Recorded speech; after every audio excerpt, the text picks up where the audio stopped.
cherchez une école de référence pour une double formation universitaire et professionnelle de qualité? Voici l'opportunité à ne pas rater. L'École supérieure d'administration, d'économie, de journalisme et des métiers de l'audiovisuel ESAE vous offre des programmes d'enseignement en licence et en master orientés vers l'emploi qui font d'elle une référence à travers les filières de l'administration générale et territoriale, l'administration du travail et de la sécurité sociale, droit, diplomatie et relations internationales, administration hospitalière, universitaire et intendance, journalisme et métiers de l'audiovisuel et toutes les filières des sciences de gestion. Une seule adresse, www.esae.bj.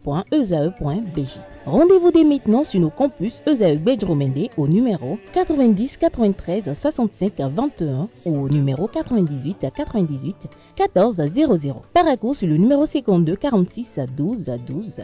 Aboumé-Calavi au numéro 52 88 44 44. Akpata au numéro 52 88 33 33.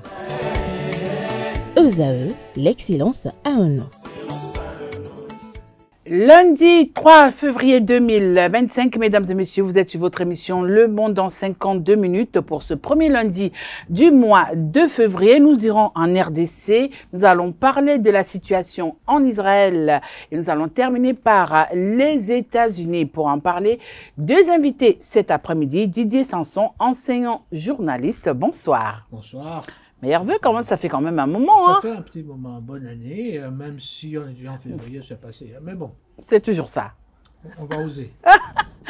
Également avec nous, Martial Akwete, analyste géopolitique. Bonsoir Martial. Bonsoir, je salue M. Didier Samson. Bonsoir, cher ami. Alors, chers invités, conflit à l'est de la RDC. Pourquoi ce silence de la communauté internationale? Depuis quelques jours, la guerre dans l'est de la RDC a pris une nouvelle tournure, Didier.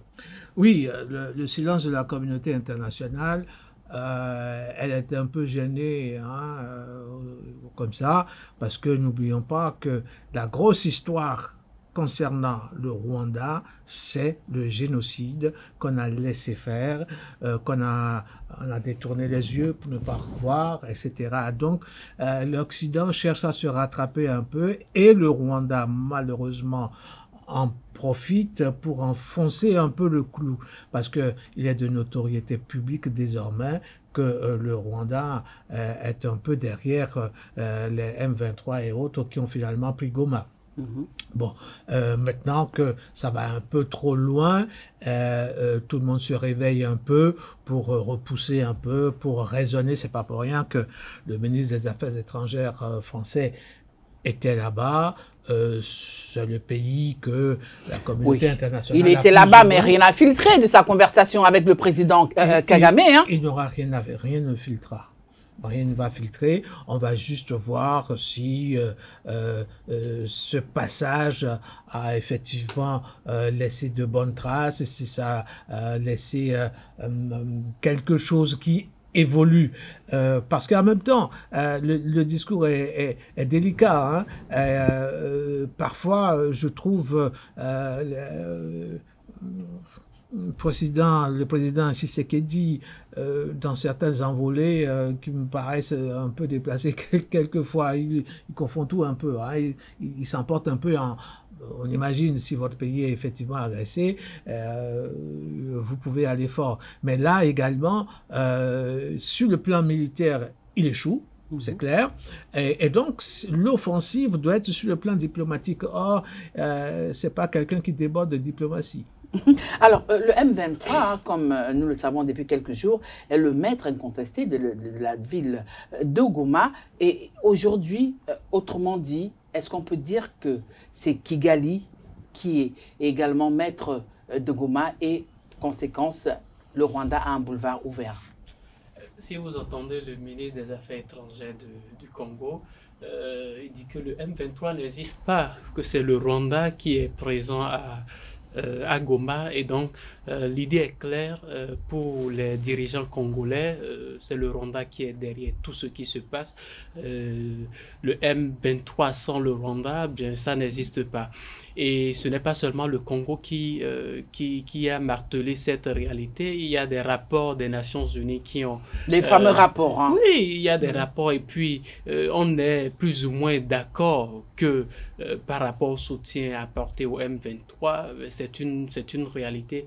Et donc, ce qu'on sait aujourd'hui, c'est le fait que le Rwanda, de toutes les manières, tire profit de ce conflit. Alors, il n'est pas étonnant de voir le président Paul Kagame continuer à animer ses velléités autour de la ville de Goma et autour de certaines régions de la RDC. Maintenant, la résolution de cette problématique, ça revient à la RDC. Et M. Didier Sampson le disait, quand on n'est pas fort sur le plan militaire, quand on ne remporte pas des succès sur le plan militaire, il faut le faire sur le plan diplomatique. Mais c'est quelque chose d'assez difficile à faire. Hein, Oui, mais sur le plan diplomatique, est-ce que la diplomatie portera ses fruits? Nous avons, par exemple, ce qui s'est... Là, un peu, c'est vrai qu'on va déplacer le débat un tout petit peu. Quand on regarde un peu ce qui s'est passé entre la Russie et l'Ukraine, et aujourd'hui entre la RDC et le Rwanda, où, quand il s'agissait de la Russie et de l'Ukraine, toute la communauté internationale s'est levée comme une seule personne. Oui. Mais aujourd'hui, pourquoi ce laxisme quand il s'agit du Congo démocratique? Même si vous avez dit tout à l'heure que par rapport au génocide, la communauté internationale veut se payer une nouvelle conscience. Alors, oui, jusqu'à quand? Oui, en même temps, on peut vous retorquer que la guerre en Ukraine n'est pas terminée pour autant. C'est même de la grosse hypocrisie. Hein.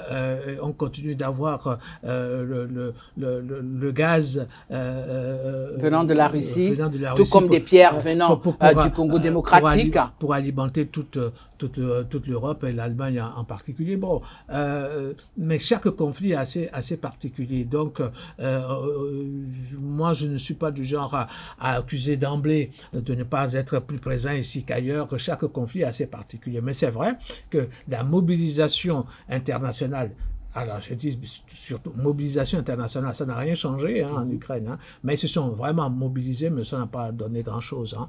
Bon, mais au moins ils se sont mobilisés. Oui, c'est quelque chose quand même.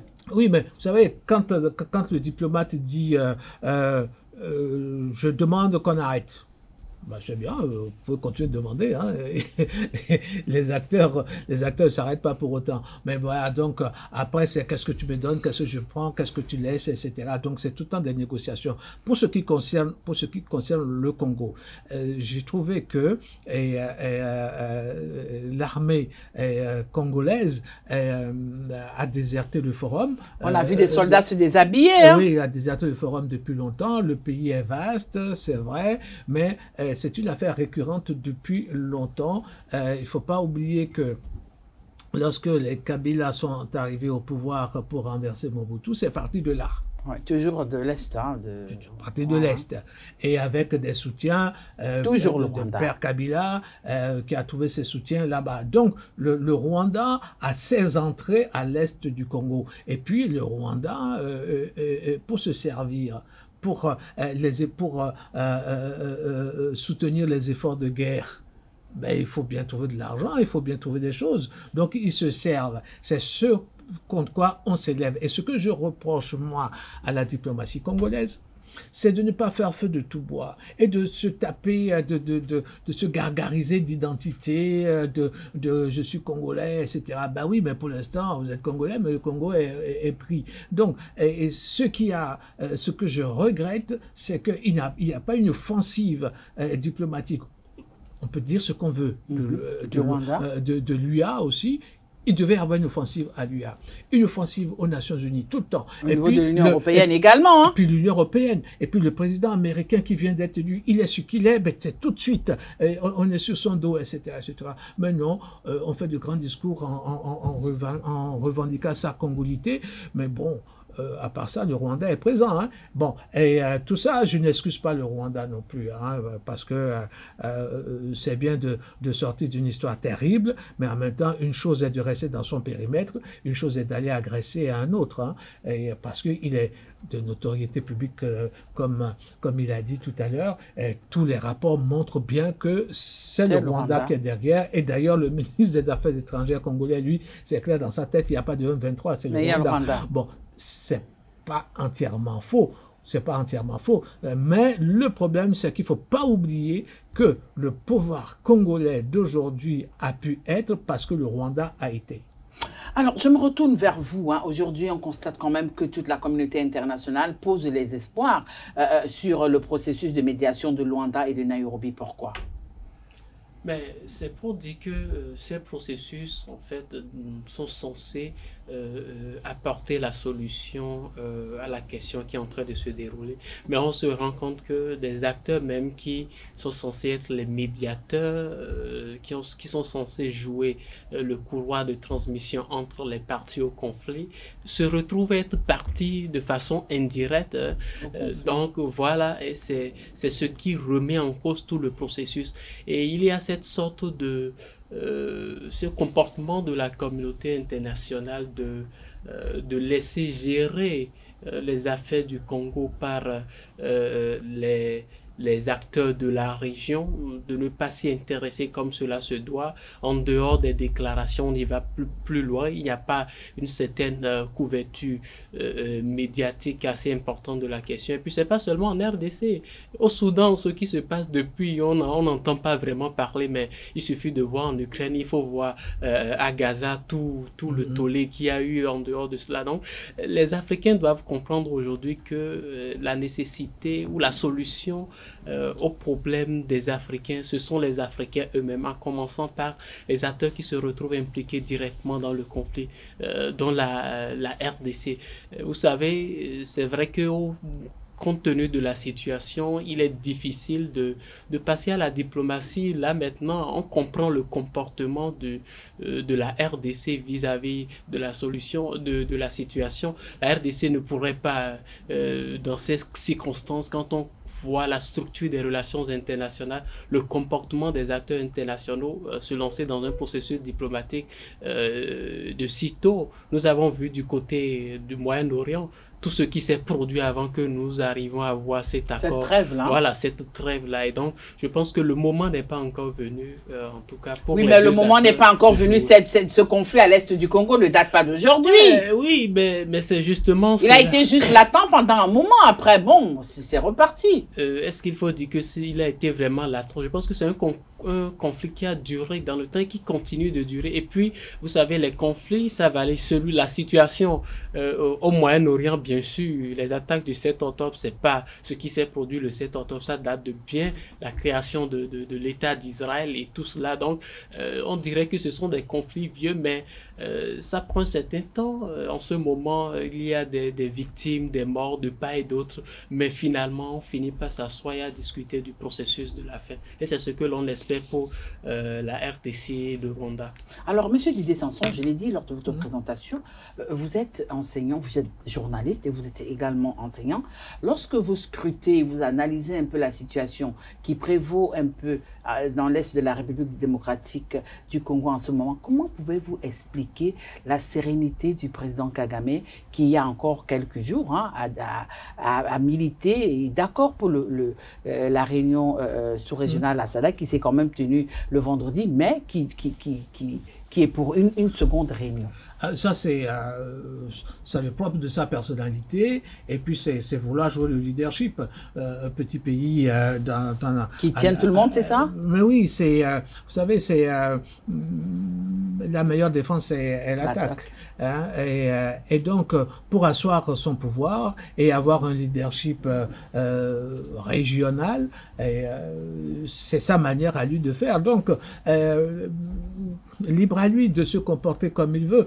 Toujours est-il que il y a un fait qui est sur le terrain et qui est sur qui est là, et on voit bien qu'il est en train de jouer, et on ne joue pas ainsi la la vie de millions de personnes sous prétexte d'intérêts très, très, très particuliers. Et puis profiter de l'instabilité politique au Congo pour se servir à l'est du Congo étant très riche et pour c'est comme son garde-manger, quoi. C'est sa réserve. Non, son arrière-cour. C'est son arrière-cour. On fait pas ça d'un pays. Donc, il faudrait que le Congo, comme il disait tout à l'heure, le Congo, ça a toujours été. Ça a toujours été comme ça. Il faut donc désormais ne plus seulement penser Rwanda, mais penser régler le problème entre le nord et le sud Kivu, l'Ituri, etc. Il faut résoudre un vrai problème intercongolais. D'abord, il faut résoudre ce problème-là. Il y a un vrai souci, lequel les acteurs congolais doivent le savoir. Hein. Donc, il faut régler ce problème-là. Et lorsque ce problème est réglé envers eux-mêmes, ils seront davantage plus forts pour regarder qui est l'agresseur. Le Rwanda étant effectivement clairement l'agresseur. Et l'agresseur est d'autant plus tranquille dans ses bottes que le Congo n'est pas vraiment un pays qui existe.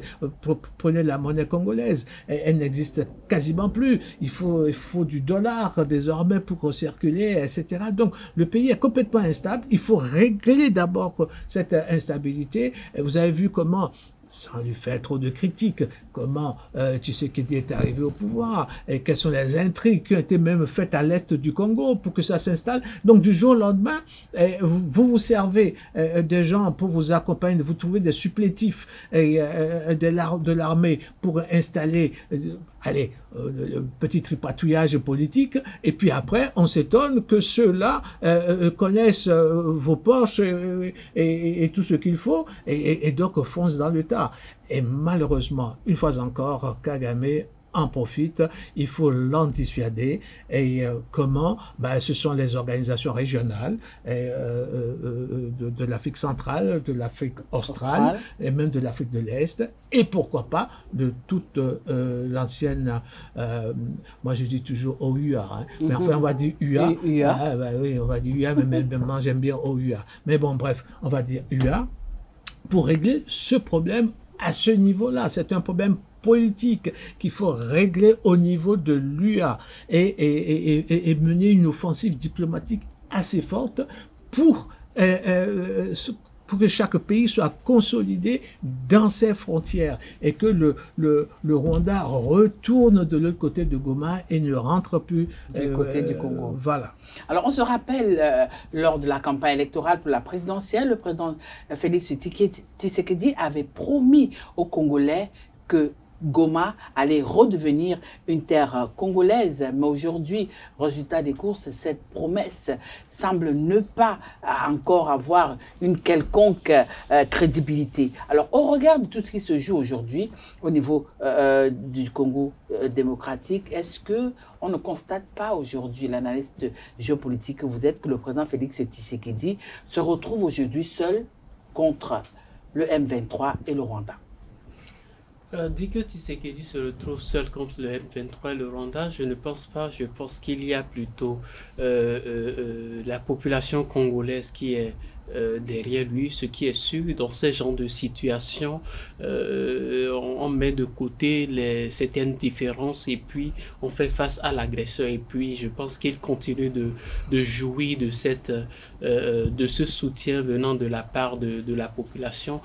Mais la population attend beaucoup plus de lui, d'autant plus qu'il a promis de récupérer Goma, et puis ce doit être vraiment un casse-tête pour lui actuellement. C'est ce qui explique sa réaction. Voilà, sa réaction par rapport au Rwanda qui pourtant reste serein. Et donc, je pense qu'aujourd'hui, Tshisekedi fait tout, doit jouer tout pour faire en sorte de tenir sa promesse vis-à-vis des électeurs. En dehors de cela, il avait promis de déclarer la guerre au Rwanda. Oui, mais est-ce que vous arrivez à comprendre, par exemple, le silence des acteurs politiques congolais? On n'entend pas Moïse Katumbi, on n'entend pas Martin Fayulu, on entend, on les entend, on les entend pas. Oui, pourtant, ils sont congolais. Oui, il vaut mieux ne pas les entendre. Et ça veut dire qu'il faut laisser les coups de franche à Tshisekedi de gérer. Et quand ils vont s'en mêler, ça va faire une cacophonie pas possible. Et je pense que c'est ça. Juste un message de soutien, Didier, pour dire... Qui ne dit mot consent. Ah d'accord. Je pense qu'ils sont en soutien en arrière-plan. Oui, en sourdine, en sous-marine. Oui, il vaut mieux qu'ils ne disent rien et laisser le président agir. Ça veut dire qu'ils reconnaissent l'autorité, enfin, que le pays est complètement tiraillé comme ça. On reconnaît l'autorité du président parce qu'il ne peut rien faire d'autre que d'unifier le pays et de chercher à préserver l'intégrité du pays. Personne, aucun politique au monde ne vient au pouvoir pour disloquer son pays. Ça n'existe pas. Et ça leur donne également, je veux parler de l'opposition, ça leur donne une main assez simple pour que prochainement qu'ils aient la possibilité de commenter la gestion qu'a fait Félix Tshisekedi de cette crise. Si dès maintenant ils arrivent à se prononcer, dire oui, nous soutenons la politique de Tshisekedi par rapport à l'agresseur, ainsi de suite. Mais après, qu'est-ce qu'ils auront à dire dans le cadre de leur position? Nous quittons le continent africain pour le Moyen-Orient, Israël-Hamas. La mort du chef de la branche armée du Hamas confirmé. Israël a confirmé l'avoir tué le 13 juillet 2024 dans une frappe du côté de Gaza, mais c'est seulement le 30 janvier 2025 que l'organisation islamiste a confirmé la mort de ce dernier. Quel timing! Ouais, un timing vraiment intéressant. Vous savez, quand on est dans un conflit de ce genre, et puis Mohamed Deif, le chef militaire du Hamas dans la bande de Gaza, et que le chef se retrouve, on a l'information que le chef n'est plus en mesure de vraiment faire quoi que ce soit et qu'il a été mis hors d'état de nuit. C'est quelque chose dans toute situation, que ce soit dans le cas d'un conflit régulier entre États ou entre groupes, ainsi de suite, ça affecte le moral des combattants. Et je pense que c'est ce qui a fait, ce qui a permis au Hamas de garder vraiment, de semer la confusion autour de la mort de Mohamed Deif dans cette période. Et puis, moi, je pense que c'est une victoire assez importante de la part du Hamas d'avoir semé le doute, bien que Israël a affirmé. Oui, Israël a affirmé. Ils étaient sûrs quand même. Justement, ils étaient vraiment semés. Le flou entretenu par le Hamas est assez impressionnant par rapport à cette question jusqu'à... Ce n'est que maintenant qu'on est vraiment sûr de la mort de Mohamed Deif. Je serais tenté même de dire que Israël n'en était pas aussi vraiment convaincu. Donc là, maintenant, ils ont la confirmation et je pense que ça a joué aussi un rôle dans le processus de la trêve qu'on est en train d'observer. Oui, alors comment comprendre que on a maintenu le flou durant tout ce temps, et alors que nous sommes déjà dans le processus de libération des prisonniers et des otages de part et d'autre, est-ce que cette action qui se déroule aujourd'hui ne cache pas des non-dits de la part d'Israël? De non-dits de la part d'Israël, j'ai des doutes. Je rejoins davantage ce qu'il dit et ce que dit notre interlocuteur, c'est que la stratégie a été bien menée par le groupe Hamas, parce que quand on annonce la mort d'un chef, c'est la panique à bord. Et donc, réussi, il est mort, c'est vrai, mais réussir à entretenir le doute, et même allez, on va dire, dans la tête de l'agresseur, qui ne sait plus si effectivement il a tué ou pas, ça permet aux troupes de se galvaniser et de maintenir un certain niveau de pression pour continuer l'activité. Et aujourd'hui, au moment où les tensions sont en train de rechuter, au moment où on est en train de libérer un otage pour 30, etc., eh bien, c'est le moment de lâcher un peu prise et de laisser... Et de permettre à l'organisation de se reconstituer, c'est ça? Oui, de laisser l'information sans trop dire. Vous allez voir que ce n'est pas le Hamas qui le dit, mais c'est plutôt les autres qui le confient. Ben, tant mieux pour vous si vous le dites, etc. On est en train de faire des libérations. Un otage israélien pour 30 Palestiniens, ça vaut le coup. Donc, maintenant, on commence par libérer, on commence par dire. Donc, c'est un timing maîtrisé pour le coup,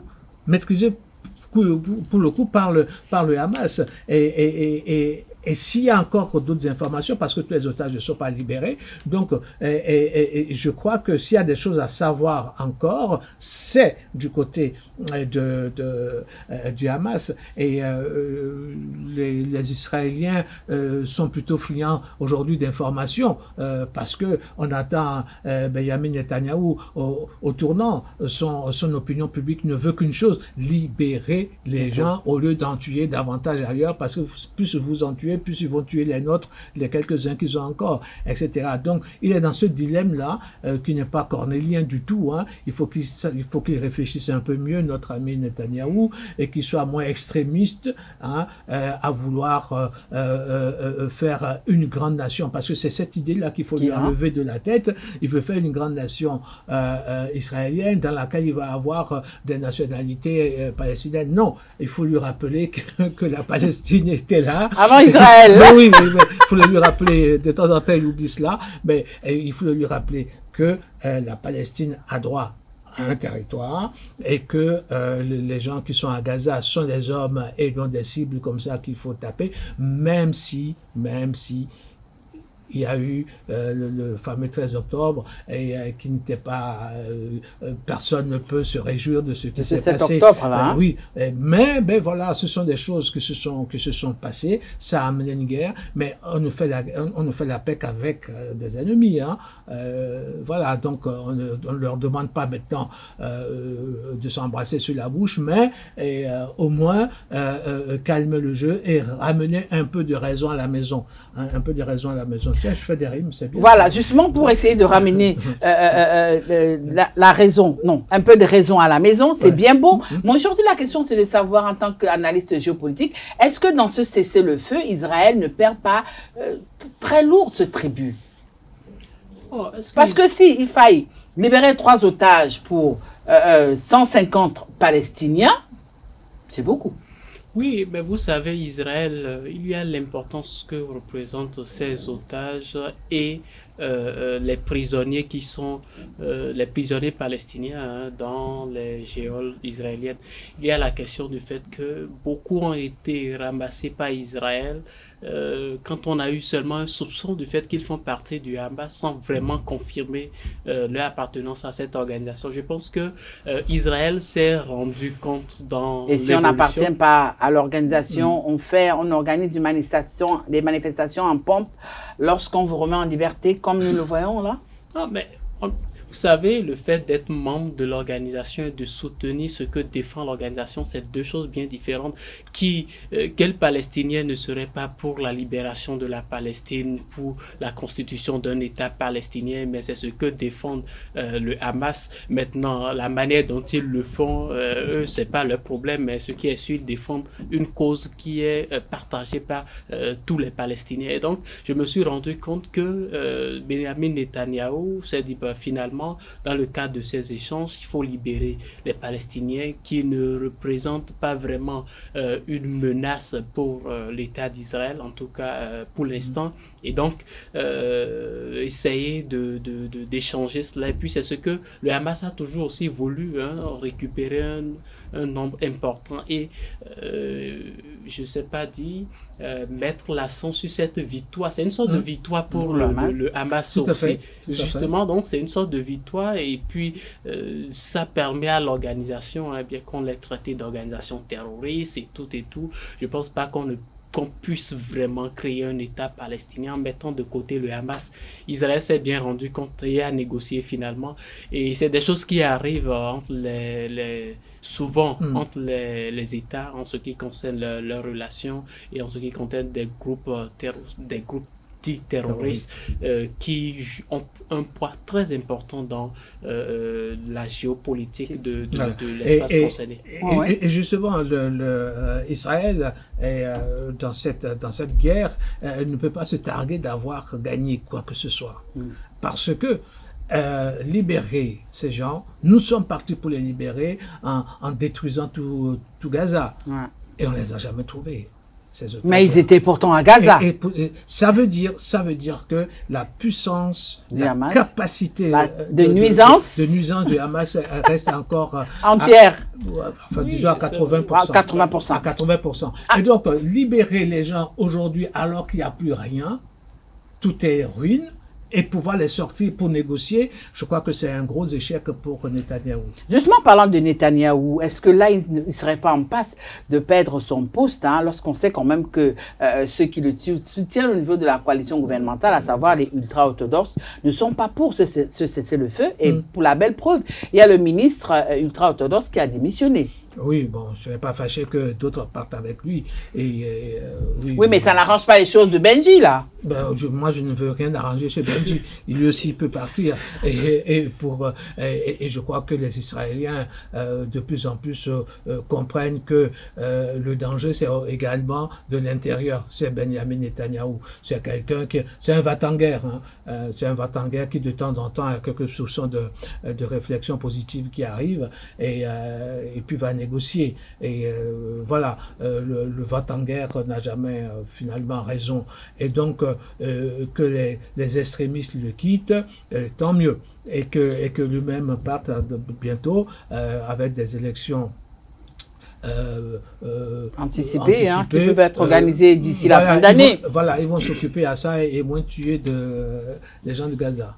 Alors justement, on a vu Benjamin Netanyahou qui, au départ, avait des positions tranchées, mais aujourd'hui, qui a fini par comprendre que, avec les manifestations organisées par ses compatriotes, qu'il fallait faire un pas vers le Hamas. Alors, je vous pose la question de savoir, est-ce que Israël devrait croire à ces garanties brandies par le Hamas? Mais il faut dire que les deux acteurs, quoi qu'on dise, entretiennent une certaine méfiance les uns à l'égard des autres. Et puis, je ne dirais pas que Israël se retrouve vraiment en sécurité. En tout cas, dans la tête des dirigeants israéliens, ce n'est pas du tout cela. L'objectif, c'était quoi? C'était d'éradiquer le Hamas. Qu'est-ce qu'on a eu? Les victoires, c'est qu'on a éliminé des chefs. Est-ce qu'on éradique facilement un monstre qu'on a créé? Mais c'est justement, on se demande même s'il est possible de l'éradiquer à ce jour. Voilà, justement, même pas de ce jour, à l'avenir même, c'est quelque chose qui est tellement ancré que il faut faire avec. La stratégie qui devait être adoptée, c'est de faire en sorte que ces deux États-là puissent être côte à côté, vivre en paix et permettre donc de changer cette idéologie au niveau du Hamas qui prône la violence, la force vis-à-vis d'Israël, qui lui-même a cette énergie, cette force de vouloir mettre fin à ce conflit à travers les armes. C'est quelque chose qui ne marchera certainement pas. La solution politique, c'est la meilleure des solutions, ou c'est la seule solution même véritable de ce conflit maintenant. Est-ce que c'est clair dans la tête de chacun qu'il faut s'arrêter maintenant et qu'il faut passer à la solution politique? Et c'est là que se pose la véritable problématique. Alors, pour sortir de ce sujet, Didier, dites-nous un peu pourquoi certains observateurs que vous êtes et analystes que vous êtes estimaient que ces différentes libérations c'est une question de rapport de force qui est en train de se jouer entre le mouvement islamiste et l'État hébreu. Oui, oui. Et ce mouvement de force, c'est ce jeu d'équilibre. Personne n'en sort vainqueur, hein. Personne n'en sort vainqueur. Sauf que le Hamas a marqué de son empreinte la maîtrise du terrain. Parce que on veut éradiquer la chose très bien. On a tué des millions je n'exagère pas, hein, on a tué au moins des milliers et on a déplacé des millions de personnes. Sous prétexte on a tué les Sinoirs. Et on a tué les Agnis. On a tué tout le monde. Les Nasrallah et autres. On a tué tout le monde. Et les civils innocents, les enfants, tout le monde. On tape tout. Mais le Hamas est toujours là. Et c'est avec le Hamas qu'on négocie pour sortir. 2 personnes, 3, 4 contre 100. Donc ça veut dire que la puissance de ce mouvement est là, et comme il dit si bien, il faut composer avec. Et donc la question n'est plus à savoir qui est en train de gagner. si on veut aller sur ce terrain-là, le Hamas n'est pas loin de gagner, d'avoir gagné. Vous avez tué des populations, vous avez massacré tout le monde. Mais l'organisation reste là, puisque c'est avec elle que vous négociez pour avoir pouvoir libérer des otages. Donc, n'allons pas sur cette échelle des valeurs qui est plus fort, qui montre plus de muscles, parce que le muscle ne fait pas toujours la force. Donc, aujourd'hui, comme on dit si bien, revenons à la politique avec l'existence de 2 États. 1948, et puis après les accords de Camp David, etc., etc. 2 États, s'il vous plaît. 2 États, et ce serait très bien. Le Hamas aussi doit comprendre que Israël qui doit disparaître, c'est fini ça. C'est plus d'actualité. Hein. Il faut renouveler, il faut mettre à jour le logiciel. Il faut mettre à jour le logiciel. Voilà, donc, on négocie, une fois encore, on négocie, on fait la paix qu'avec les ennemis. Hein. Donc, un jour ou un autre, et l'Occident doit travailler sur ce plan-là. La Palestine doit exister. Et la colonisation des terres doit s'arrêter. Les kibbutz, il faut m'arrêter un peu tout ça. Voilà. Et puis, je ne sais pas si faut regarder la carte depuis 1967. Allez, je ne vais pas aller à 48, hein. Ça se rétrécit de plus en plus. Qu'est-ce que ça veut dire ça? Si ce n'est pas une idéologie derrière de faire disparaître la Palestine. Donc, mais ça ne disparaîtra pas. 2 États, sinon on va continuer tout le temps des conflits. Il y a quelque chose d'important aussi qu'il faut noter. À un moment donné, la solution à 2 États elle a été bien partie, hein. Les accords d'Oslo et tout, mais les populations israéliennes même n'étaient pas encore assez suffisamment mûres pour envisager cette solution parce qu'il y avait encore le choc de certains actes terroristes et tout le reste. Mais je pense que les Israéliens aujourd'hui se rendent compte que, mais finalement, est-ce qu'il ne faut pas finir avec cette situation une fois pour de bon? Alors, je pense que les prochains jours à venir vont permettre de pousser les dirigeants israéliens à adopter la position conforme à celle des populations et puis je pense qu'on peut sortir de ce conflit-là. Justement, parlant de position, ça nous amène du côté des États-Unis. Suspension d'aide fédérale. Première marche arrière de Donald Trump. À peine installé, l'administration Trump a déjà enregistré son premier recul. Est-ce qu'il faut dire que l'administration Trump a enregistré son premier recul? Je ne pense pas, parce qu'il s'agit de Donald Trump a bientôt tout préparé, hein. Il faut dire les décisions qu'il est en train de prendre aujourd'hui, tout ce dont il est en train de réaliser aujourd'hui dans les États-Unis d'Amérique était préparé depuis bien longtemps. Je peux dire depuis 4 ans, depuis qu'il a contesté son échec. Hein. Donc je pense que tout ce discours autour de l'échec, ce n'est pas un échec pour Donald Trump, cette suspension, c'est plutôt une sorte de pause, hein, donnée. Une pause, pourtant, ça fait partie des premières décisions qu'il avait promis qu'il allait prendre. Oui, justement. Oui, mais aujourd'hui, le résultat des courses, c'est pas ça. Mais l'échec serait consommé peut-être quand il dirait que, ben non, je mets ça de côté, ça ne fait plus partie des priorités, et puis ce qui risque d'arriver très difficilement. Et donc, la pause ne veut pas signifier que c'est vraiment un premier échec de Donald Trump. Il ne va pas l'accepter. Je pense que ce n'est pas vraiment le cas aussi. Oui, mais pour certains observateurs de la vie politique américaine, hein, ils estiment que c'est un premier échec quand on connaît qui est Donald Trump.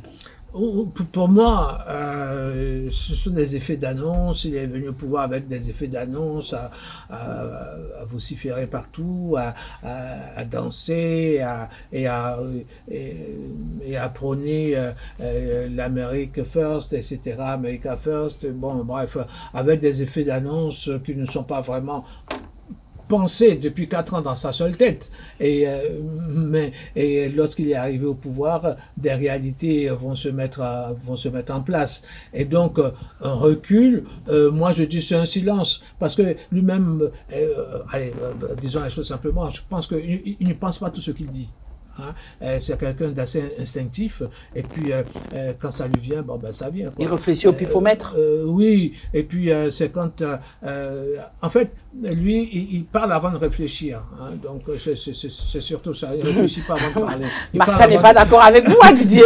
Il parle avant de réfléchir. Donc, lui, il dit beaucoup de choses. Ce sont des effets d'annonce. Ouais. Donc, là, il met des pauses, là. On s'arrête. Et puis, après, ça va passer aux oubliettes. Hein. Ouais. Parce qu'il y a tellement d'urgence. Il a un calendrier tellement épais. Au fait, il n'a même pas encore commencé son propre programme à lui. Oui, non, mais parce qu'il a annoncé plein de choses. Et plein de choses ne se font pas comme ça. Et donc, on lui dit, bon, ben là, on va arrêter un peu parce qu'il faut qu'on voit. Et puis, les observateurs et autres, on se gargarise de ça. On dit, recul de Donald Trump, cher que tu... Bah, pas tant que ça, hein, et parce que lui-même savait que ça ne va rien donner, ça non plus. Hein. Bon, il agresse le Canada et la Chine et le Mexique, sachant que après vous allez venir négocier. C'est une tactique, ce sont des effets d'annonce. Et puis le Canada qui a très mal pris les choses et a commencé par proposer également des mesures de rétorsion. Et puis ça va aller dans tous les sens. Hein. Et on ne peut pas s'attaquer à la Chine comme ça. Ben tiens, la semaine dernière, le groupe des GAFA, Google, Apple, et Facebook, etc., lui ont dit, oh, garçon, doucement, parce que toutes les composantes sont fabriquées en Chine pour Apple. Et Apple numéro 1 du téléphone, machin, etc., tout est fabriqué là-bas. Donc, si tu continues comme ça, mon garçon, nous, on va... Lorsqu'on parle de la main-d'œuvre, les États-Unis ne sont pas à côté de la Chine. Hein? Donc, ouais, il lance ça pour créer un effet. Mais justement, il crée un effet terrible, il met une pression et après on va négocier. C'est sa méthode, c'est sa technique. Et là, non, c'est 40%, 20% ici, etc. Oui, mais est-ce que les autres sont prêts à négocier? Ils sont obligés. Hein. Oui, c'est justement ce que j'allais dire. Ils sont obligés parce que ce sont les États-Unis et puis... Non, c'est pas parce que ce sont les États-Unis. Mais c'est les plus gros vendeurs. C'est la puissance. C'est parce que ce sont les États-Unis. Quand je parle des États-Unis, je ne veux pas parler du pays juste comme ça, mais c'est le poids qu'occupe, ou bien le poids de cet État dans tous les échanges avec ses partenaires. Bien sûr, le partenariat est gagnant-gagnant, mais il y a toujours quelqu'un qui pèse beaucoup plus que l'autre. Et donc, je pense que Donald Trump joue de cette image qu'il a déjà. Monsieur Didier Sanson l'a bien évoqué. C'est une tactique de négociation. Et puis, il sème la panique un peu partout. Et puis, ça a commencé déjà bien avant son investiture à laisser le Groenland, le niveau du Panama et tout cela. C'est pour dire à ces acteurs que, bien voilà, les Américains sont de retour et donc vous allez devoir... Est-ce qu'ils ont été absents un jour? Oui, il pense que sous le règne de Biden, que les Américains, il a toujours reproché à Biden une certaine sorte de laxisme, de faiblesse et tout le reste. Donc, pour lui, dans sa tête, quand même, de Donald Trump, c'est maintenant les Américains reviennent vraiment sur la scène internationale. Pour lui, les Américains, l'Amérique dormait et qu'il va les réveiller. La preuve en est qu'il appelle Biden Sleeping Joe. Alors justement, Didier, comme vous avez la parole, vous avez la garder. Par ces temps qui courent, est-ce que il faut bon de chercher à geler les avoirs, surtout les budgets de ces agences fédérales? Les États-Unis marchent d'une certaine manière. Lorsque tout n'est pas voté, après on dit que les fonctionnaires ne peuvent plus être payés, des choses comme ça. Ils ont le système. On va geler les avoirs fédéraux, etc. C'est ça, une maîtrise du terrain. C'est sa méthode, hein, et elle vaut ce qu'elle vaut, mais c'est sa maîtrise du terrain. C'est comme ça que lui veut maîtriser le terrain, et c'est comme ça qu'il veut relancer le commerce, c'est comme ça qu'il veut redynamiser l'économie américaine. Oui, mais on a comme l'impression qu'il met plus l'accent sur le commercial que sur la sécurité du pays. Pour lui, le commercial, il veut dominer le monde, donc forcément, il va penser au commercial. Au détriment de la sécurité? Ben, la sécurité viendra. Et les Américains, elle viendra. Oui, les Américains. Donc, les Américains... Lorsque je vous entends, on a comme l'impression qu'ils sont prêts à subir un autre 11 septembre. Non, ils ne préparent rien. Non, c'est pas une histoire de préparer. Non, le 11 septembre, ça ne dépend pas d'eux. Hein. Ce qui dépend de lui... J'ai dit qu'ils sont prêts à subir. Il serait prêt à assumer. Vous avez des informations Non, que c'est nous pas n'avons que pas. c'est pas une histoire. Non, c'est pas une c'est pas. Quand on sait que les États-Unis, par exemple, mettent souvent beaucoup plus l'accent sur la sécurité. D'où ma question. Oui, mais lui, par exemple, moi, quand je vois ce garçon évoluer, qu'est-ce qu'il dit? Allez, forer à tout va. C'est-à-dire, tous les puits de pétrole dans le Texas, les énergies fossiles, tout va repartir. Et, écoutez, et puis, qu'est-ce qu'on appelle l'OMC? Je ne connais pas, je pense. L'OMS, je ne connais pas. L'accord de Paris. L'accord de Paris contre la pollution, etc. C'est quoi ce truc? Je ne connais pas. Je me retire, etc., etc. Pour lui, tout ce qui ne lui rapporte pas, parce que, quoi qu'on dise, les États-Unis sont encore les grands contributeurs dans tous ces organismes-là. Et donc, quand il n'a pas de retombées en pièces sonnantes et trébuchantes dans sa poche, eh ben, lui, il arrête. Je considère que c'est une fausse route. C'est une fausse route, mais c'est sa méthode. Et les Américains l'ont voulu, hein. Ils l'ont voulu. C'est sa méthode. C'est comme ça qu'il fonctionne. Et puis, vous savez, il faut voir ces meetings quand ils parlent. On rigole même. J'ai même vu Kamala Harris rigoler quand il a dit que « Oh, attention, laissez pas venir ces gens-là, hein, c'est des mangeurs de chiens et de chats. » Comment un président de la République peut dire des niaiseries à ce niveau? Et puis on rigole. Mais voilà. Et puis, vous parlez de ça. Le peuple consomme tout de suite. L'adhésion est là, etc. Parce qu'ils parlent comme nous, quoi. Voilà, des mangeurs de chiens, des mangeurs de chats, etc. Mais en même temps, le garçon vous met derrière certains principes assez forts de reniement, de recul social, plein de choses. Et puis ce sont des effets d'annonce, et puis ça y va, ça y va. Pour l'instant, lui, il est plus dans le commerce. Quand il dit qu'il va prendre il faudrait revoir du côté du canal de Panama, ce n'est pas pour l'expansion américaine, c'est pour le business. Comment dans le canal on passe mieux. Et puis ma position dans le Groenland, tout de suite, et comme il dit, c'est celui qui lance, puis c'est les États-Unis, ça bouge, ça sème la panique. Ça sème la panique. Les gens de Groenland qui ont dit oh, on se calme, hein. Nous sommes dans le Danemark, mais nous sommes autonomes.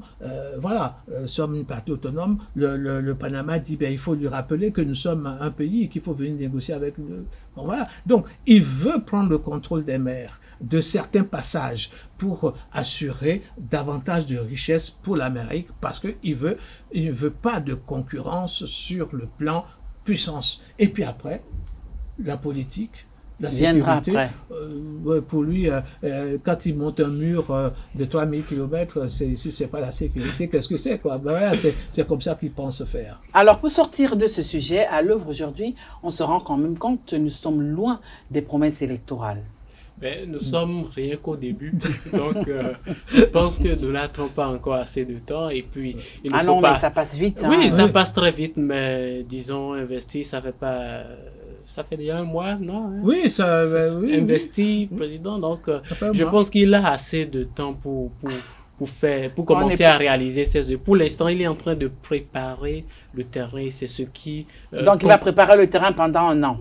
Non, pas forcément pendant un an. Peut-être que ça tend déjà vers la fin. Il a la rame de lancer. Voilà, il a déjà semé assez de panique pour en profiter. Donc, voilà, donc je pense que il ne faut pas le juger très tôt. Et revenons sur la question de la sécurité. Je dirais que la question de la sécurité pour les États-Unis d'Amérique, c'est quelque chose d'assez naturel. Donc, on ne met plus vraiment l'accent dessus, on ne fait plus de cela quelque chose de primordial. Non, c'est déjà une priorité, c'est une évidence. La question de la sécurité, c'est d'office. Donc, c'est comme quelque chose dont il ne faut plus forcément encore parler, quoi. Tout le monde sait que pour la sécurité, on est là, et pour investir dans la sécurité, il faut bien trouver l'argent quelque part.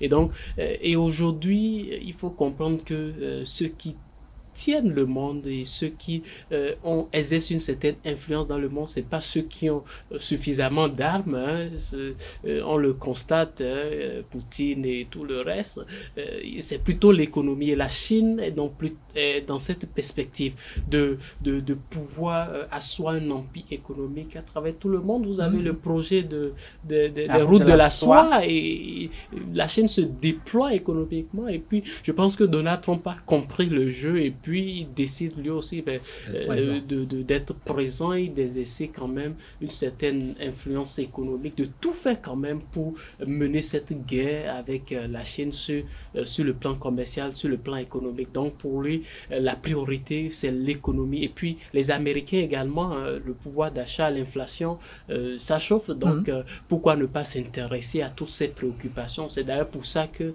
les Américains l'ont réélu. Donc je pense que c'est une priorité et Donald Trump ne s'écarte pas déjà de